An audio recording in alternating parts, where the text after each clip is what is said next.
This is Tokens. I'm Lee Camp. And I'm Lauren White.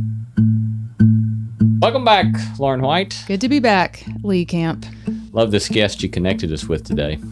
Yes, she is fascinating. Loretta Ross, self-described black feminist. And I think she's someone who probably meets the litmus test of most all causes on the American political left. Right, and yet she's arguing against what many presume to be a common tactic of the left. I'm concerned that people are obsessed with the people choosing the right word, choosing the right gender pronoun, this feeling of walking on eggshells for fear that you will be permanently blacklisted or canceled if you don't have a perfect thought every time you open your mouth. I think we've become the speech police, the thought police, and a bit hypocritical in it because we're pursuing political perfection from very imperfect people. And yet, she'll go on to make it clear that she does not think that this is merely a failing of the left, but a sort of kind of widespread cultural thin-skinnedness. And there you go again, Lee, making up words. Yes, Lauren. And I see your envy. I maintain that everyone should try to do that at least once a day. And our interview in just a moment.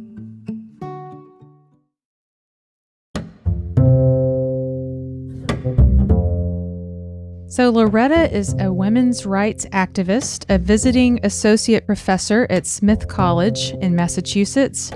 She's also an author of the upcoming book due to come out in 2021 titled Calling in the Calling Out Culture, Detoxing Our Movement. And she's the author of a recent New York Times opinion piece entitled I'm a Black Feminist.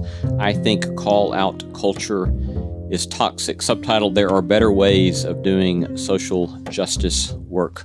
Welcome, Loretta. Thank you so much for joining us today. Thank you for having me on your show. It's a delight to get to converse with you. Lauren and I were both just fascinated with this New York Times piece. And in many ways, I think because it kind of fits some of our own experience of watching social media culture and watching the sort of polarization that's happening and the inability to have kind of conversations without the sorts of perfectionism, I guess, in language or expectations about perfection in speech. But would you kind of give us a snapshot of the overall argument that you're making in that New York Times opinion piece? Well, I think that we're caught up in a cultural moment where people are hypercritical of each other. And I'm sure that the political partisan divide doesn't help that. Yeah. But my particular focus is on those of us in the human rights movement, why we can be better together, even if we're not having a lot of luck persuading our opponents, people who are opposed to human rights, to be better. But they're not my major concern.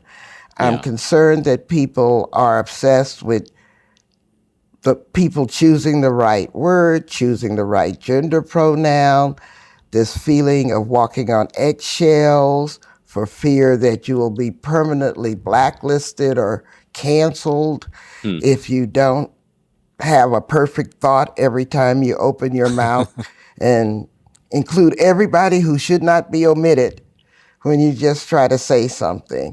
I think we've become the speech police, the thought police, and a bit hypocritical in it because we're pursuing political perfection from very imperfect people.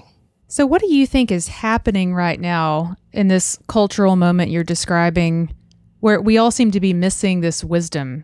It's, puzzling. Like it seems so obvious what you're saying makes sense. So what's going on? Do you have a sense of that or a theory? Well, I think human behavior is human behavior. The original definition of a call out was to a duel. I mean, that's how Alexander Hamilton got killed, if we recall that. So shaming and blaming is part of the human condition. But what's different about now is social media. That if you insult somebody or you feel insulted, you don't just call out the person who did it, but you can quickly energize a mob to do a group attack on that person. And the other thing that concerns me is escalation. So it goes from someone saying something that you consider problematic and you criticize that, and then it quickly slides into attacking their character, that they went from saying a bad word to becoming a toxic person, and then that slides into questioning whether they should exist in the first place. So the magnification and exaggeration over social media, and probably outside of social media, is a problem too, because it's all right to offer feedback if someone uses the wrong word. If I say crippled when the current language is disabled, it's another thing to say that I'm a worthless human being who should be wiped off the face of the earth because I couldn't keep up with these rapidly changing language conventions.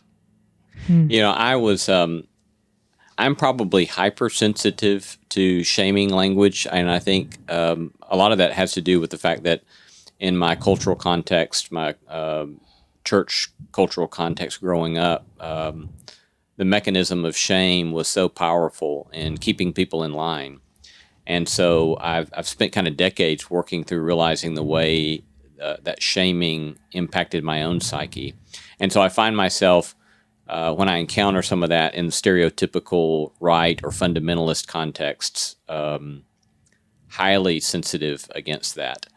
But it's fascinating to me that this is not just a right-wing thing. We see it kind of across this, or at least we see it in a variety of polarized positions.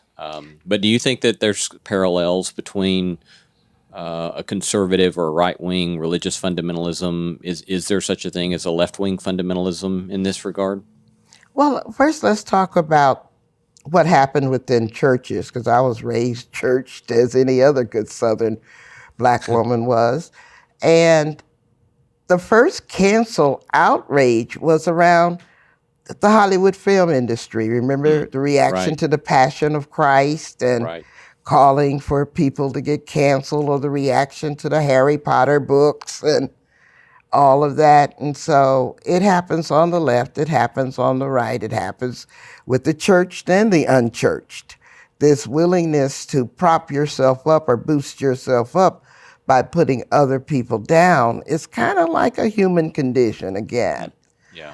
And the question is, what moral compass do you use when your outrage gives you license to blow up somebody else's life for your own aggrandizement, for your own virtue signaling, showing how saintly or woke you are, Yeah. in the parlance of the left?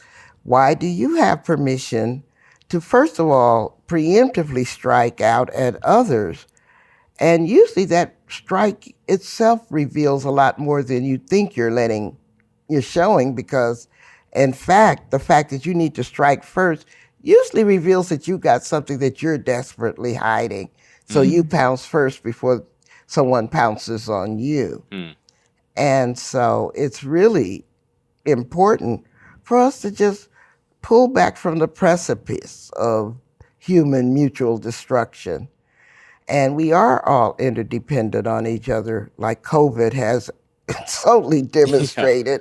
I don't think that bacteria cares about our politics or our religiosity. Somehow it's not paying attention. And so we're all in this together. And if we can't recognize it because of this virus, I don't know when we can recognize it. Right. Yeah. So, in thinking about doing this differently, you've talked about calling in instead of calling out. And I like the way you framed it, that it's about, it's a matter of holding an offender accountable with love. And I'm curious if you want to just kind of expound upon that some, but also give us some examples of how you've been involved in that kind of work.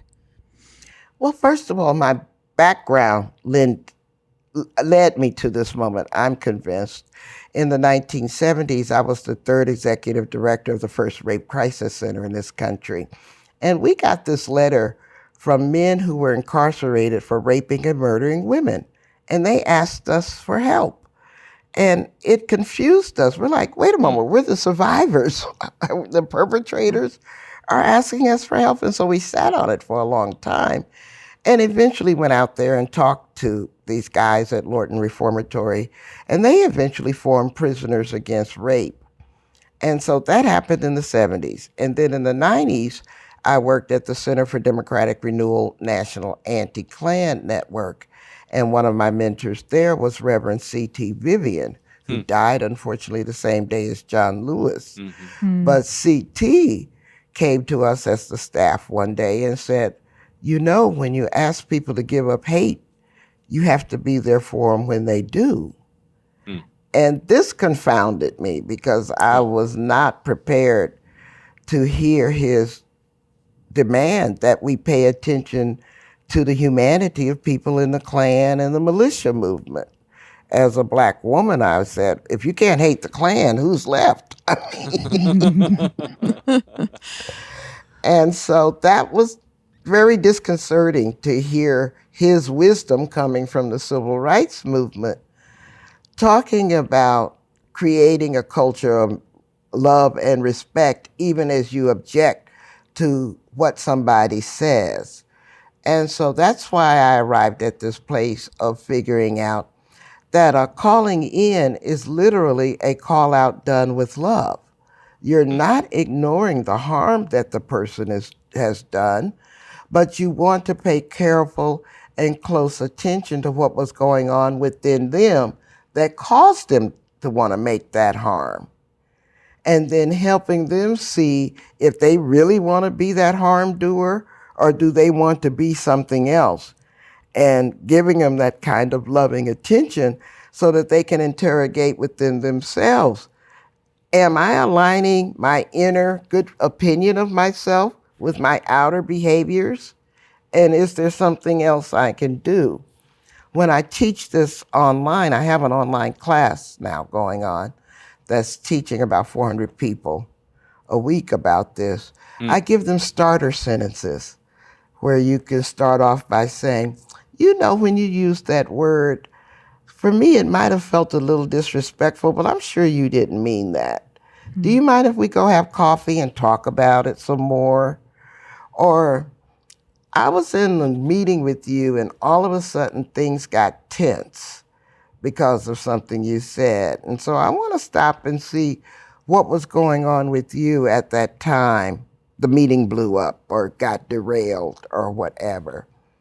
But you have to be sincere in wanting to know what their story is, because you're offering them your loving attention so that they can pay attention to themselves and seek growth. So you have to put your own needs in the parking lot.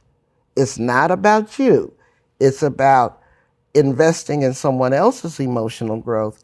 And I have to honestly say, it's not for everyone and it's not for every situation, because sometimes people are so raw from being hurt that they're not in a place to extend that careful love to someone else. Their first priority has to be to heal themselves from the wound. And so that's, as I teach about it, I talk about the different roles people can play. You can be the healer, you can be the victim, you can be the abuser, you can be the bystander, you can be the truth seeker. There's many different roles that one can assume when you're trying to build a calling in culture. And don't assume that anyone will occupy any one of those roles permanently, because it all has to be voluntary. Yeah, that seems just incredibly helpful to me, and the sort of liberty and grace it allows in so many different ways in that scenario. And that one of the things you said actually leads right to one of our next questions that you've alluded to now a couple of times, but that is that for someone to do this sort of calling in work does seem to presume that someone who may have been offended or someone who may be hurt by someone else's language or actions likely have to have done some work in healing or working through their own traumas, I suppose. But what are things that you've noted about how one might interrogate oneself to see what might be a next step for them? You know, if we find ourselves in kind of wanting to lash out or do the calling out, do you have any sorts of advice or recommendations on how to interrogate oneself, check oneself, a checklist, or if you will, to think through whether this is the right time for me to try to do this sort of work? I find that people who have a lot of internalized compounded trauma can do a couple of things with that. You can concretize that victim role for yourself so that you keep only seeing yourself as a victim, and then everything that restimulates that pain will look like a nail to you because you'll feel like a hammer, and I've got to pound it down and lash out at the people who keep making me feel miserable. Right. Even if they have no relationship to the original source of the pain. Or you can seek intentional healing around your trauma. I'm a rape and incest survivor. Trust me, healing is necessary when you can't even get out of childhood without getting deeply scarred. And so I sought professional therapy to work on my healing so that I didn't think that all men were predators and dangerous just because a man had done something to me. So you can choose to work on it in that way, or generally what people most often do is just suppress it. They want to just bury that unfortunate or bad thing that happened in their life. And so they also get blindsided when that reaction comes out. They're not ready for how they go explosive when they've been triggered or re-stimulated when someone hits that old pain. They're not nurturing it like they want to weaponize it against somebody, but it's there in their, what they call the allostatic load. It's there, and it will come out one way or another. I prefer to intentionally release the pressure than explosively and involuntarily release it. What I find, though, when people have hardened themselves into the victim role, then they don't care about what harm they cause to others, because hurt people. And they think that hurting others is justified because they're in pain. And that's when you really need an intervener, a bystander, or healer to come between the parties. And the other problem with the call-out culture is that if people are afraid of being jumped down their throat for saying something wrong or making a mistake, guess what? They're going to hide the mistake that they make, or they're going to double down on it, or they're going to go silent and withdraw from the conversation. Right. So no healing is possible if the person first doesn't own that a mistake was made and that harm was done. And so the call-out culture actually reduces the likelihood of accountability rather than increases it. And that's pretty paradoxical, in my opinion, because it doesn't produce the outcomes we say we want when we jump down people's throats. Yeah, I like that you've got, I hear you kind of appealing to two different justifications for this different sort of approach. One is the sort of principled, we're all humans and we all need this sort of, in our shared humanity, need a sort of graciousness one with the other, because we're all going to mess up in various ways. And then two is this sort of very pragmatic, look, this simply doesn't work too well. And if we want to make better progress in doing social justice work, then let's look for techniques that work better, and find that quite helpful. Well, and I'm struck by what you said that connects with this about this isn't actually about you. If you're going to try to do the calling in rather than the calling out way, you have to kind of check yourself at the door and see that if you're going to make real progress with someone, it's going to require helping them get there. And that strikes me as a really needed but also difficult move to make right now, because what I so often hear, for example, let's say, so I work with a lot of men here at Lipscomb. I'm one of the very few females who teaches on the theological faculty. And so there are men in my life who haven't been exposed to a lot of, let's say gender theory, okay? And they'll ask me questions about what my experience is like as a woman. And some women say, you don't owe them that explanation. They need to do their work. And then part of me thinks, well, they're trying to do their work, aren't they? By asking me. I mean, it's imperfect. It's not, sure, there are ways in which they could be observing this, that, and the other than just asking me to explain everything.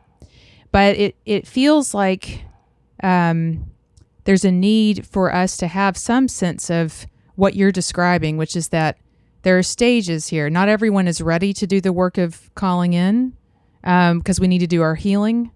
But there have to make real progress, we need people who are ready to do the work of checking ourselves and helping our other people along, or this doesn't make any progress, right?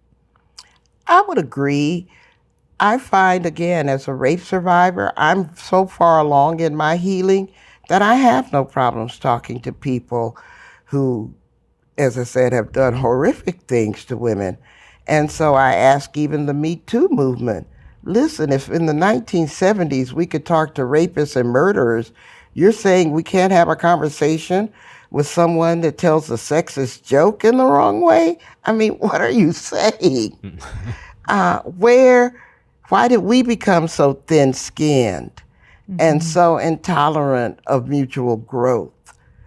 I really am questioning a lot that I see taking place in the name of justice and feminism and all of these things. Not that I believe any less in those causes, but I think how we do the work is as important as the work that we do. And it is not a punitive movement. It is not a retaliatory movement. And particularly in pursuit of human rights, you can't violate someone else's human rights. That's a contradiction. And so I'm in a place where I can have that conversation with someone who's sexist. I can have that conversation with someone who's racist. I can have that conversation with someone who's anti-Semitic. But I also accept that not everybody's in that place, and they have no obligation to come out of their healing or their sacred space to see to someone else's growth. That's my definition of grace, is that when you can see the humanity of someone who has wounded you and build a container that can hold both your healing and theirs at the same time. You are listening to Tokens, Public Theology, Human Flourishing, The Good Life. Most grateful to have you joining us. Please leave us one of those 5-star reviews over there on Apple Podcasts and subscribe there or wherever you subscribe to podcasts. Remember, you can find more about this episode and our other marvelous guests all at tokenshow.com/podcast. We'll also make sure to include a link to the New York Times opinion piece we've referenced in our interview here with Miss Loretta Ross. Part 2 in just a moment.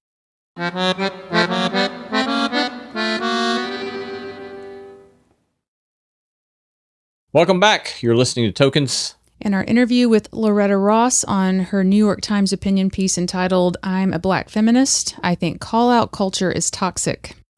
Earlier when we asked about is there a difference in this particular cultural moment, you pointed to social media certainly as one mechanism that's exacerbating some of this. But when you alluded back to, at one level, the difference between what you all were able to do in the 1970s versus what seems to be a cause of such conflict in our day, are there other things you think that have contributed to a sort of cultural prevalence of being seemingly so thin-skinned? Well, I think the anonymity of it. Before, if you wanted to say something harsh to somebody, you had to do it in person or at least over the phone or write it in an editorial in the newspaper or whatever. But now, I think social media has created a void in the in-person community that people previously enjoyed. And so they're constructing these artificial communities for themselves through the number of clicks that they get, the number of likes that they get. And they're by anonymous strangers who have no investment in you or the person you're attacking. Right. But there's almost a sadistic quality about it. Let me pile on somebody else because I don't know the person who's asking me to, and I don't know the person that I'm jumping on. But I can feel good because I participated in this online bullying kind of thing. So it turned what really is a vice into a virtue, the attacking of somebody else without full information, without being accountable for your actions, for not even caring that you, like I said, blown up somebody else's life over Right. something that they might have done as a teenager, and now, many years later, you dug out their Facebook post or their Twitter post, and then you blow their lives up over it.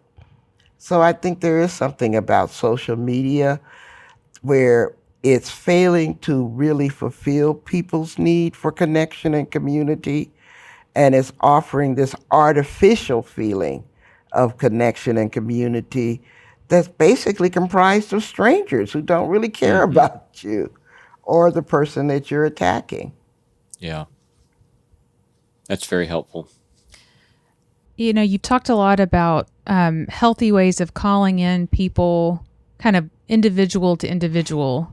I'm curious about, you know, what does it look like to call in systems, specifically the people who are managing and running systems in ways that you think are actually productive?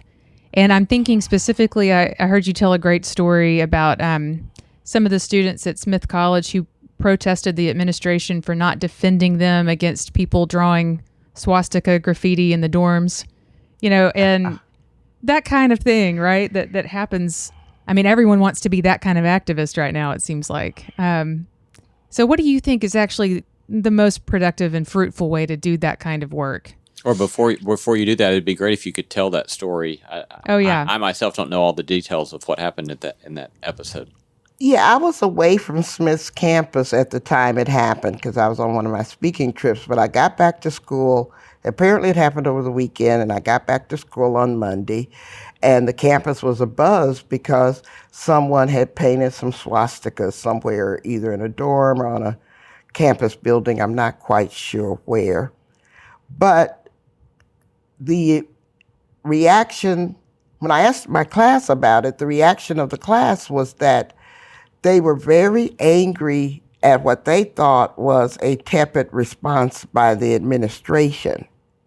Because, it's students have a human right to protest authority. That's what being young is. So I'm not surprised that that's where they landed in terms of being angry at the administration, because that's their job, to be angry at the administration. Right. That's not the problem.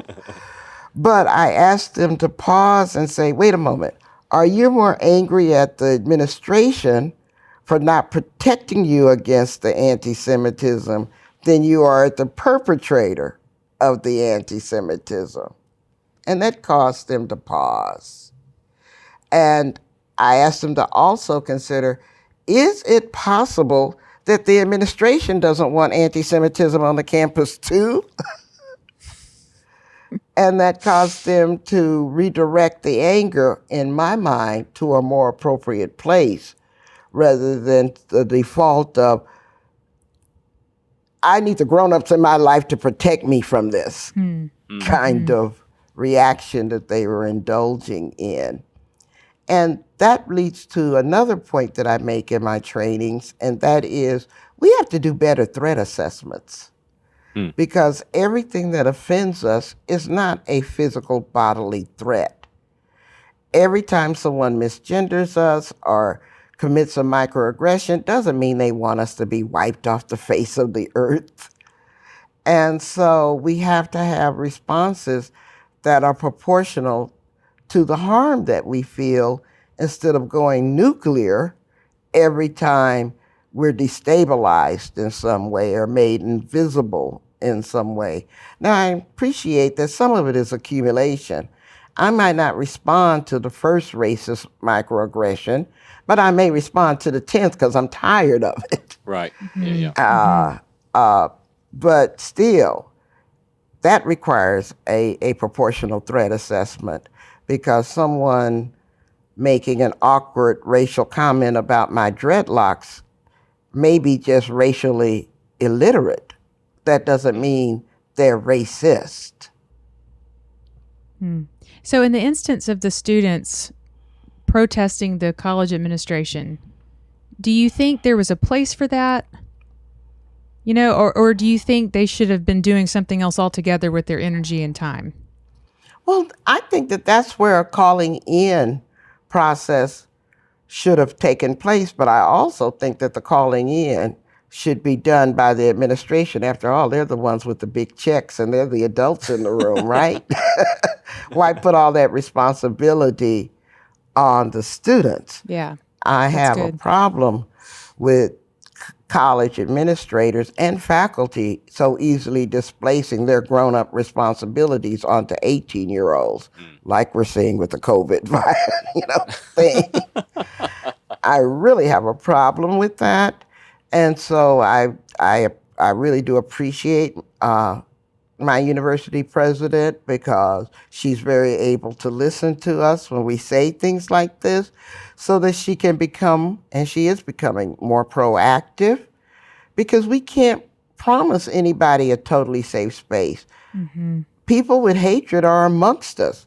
So what we can promise is that we'll get each other's backs when it happens. But we can't overpromise that it will never happen, even in a protected, privileged environment of Smith.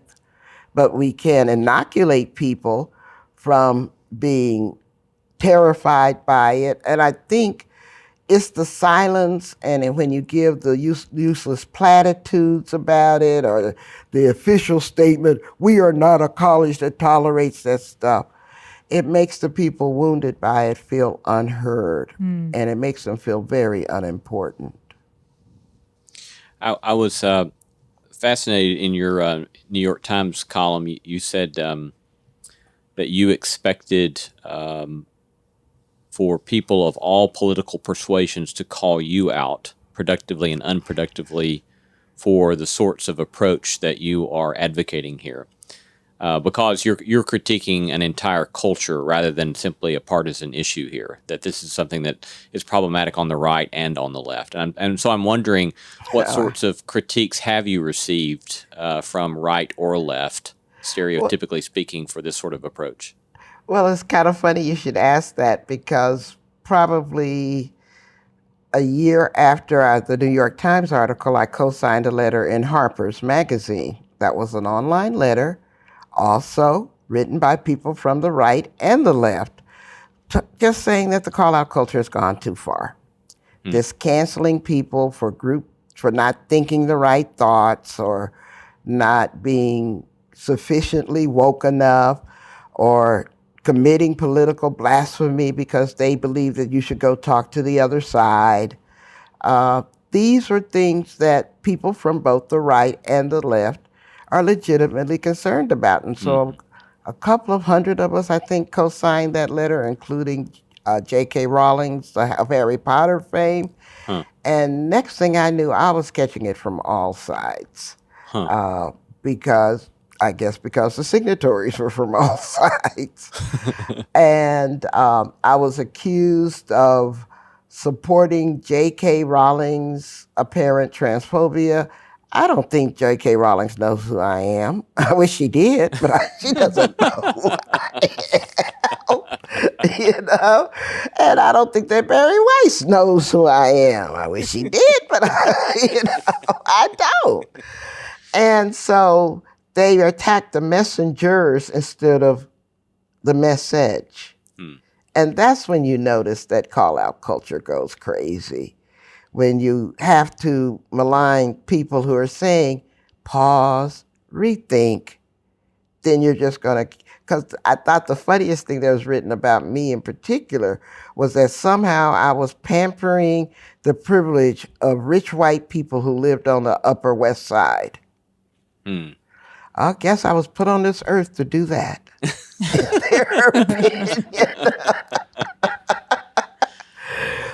Simply because I called for a more reasoned, rational response. I have no problems critiquing the ideas of anybody. I love debate.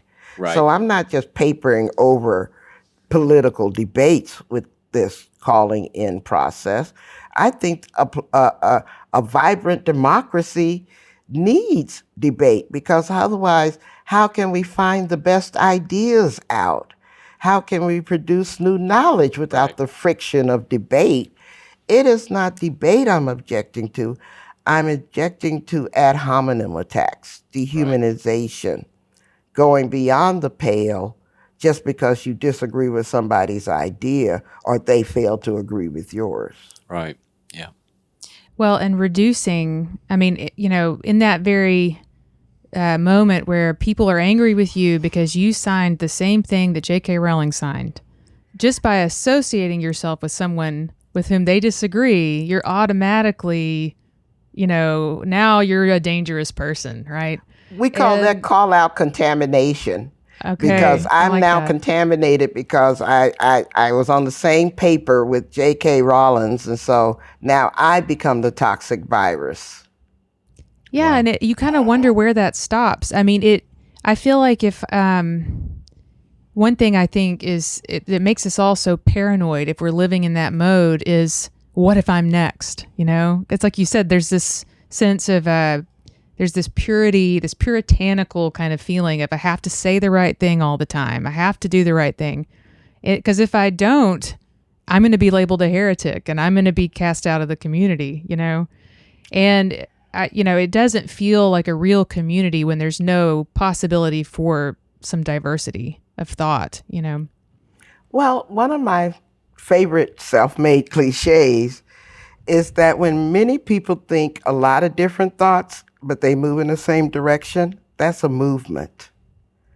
But when people think one thought and they move in a direction, that's a cult. Yeah, that's brilliant. I love that. And we're not trying to create the human rights cult. We're a movement of many people with different experiences, with different ideas about how to create change at different levels of exposure, different levels of risk, and different identities. So we're supposed to be a cauldron of many different ideas and produce change. Just like in the feminist movement, there are as many feminisms as there are feminists. Mm-hmm. We don't all belong to one organization, but we are landing together on the need to end the patriarchy. But we'll do it in a lot of different ways.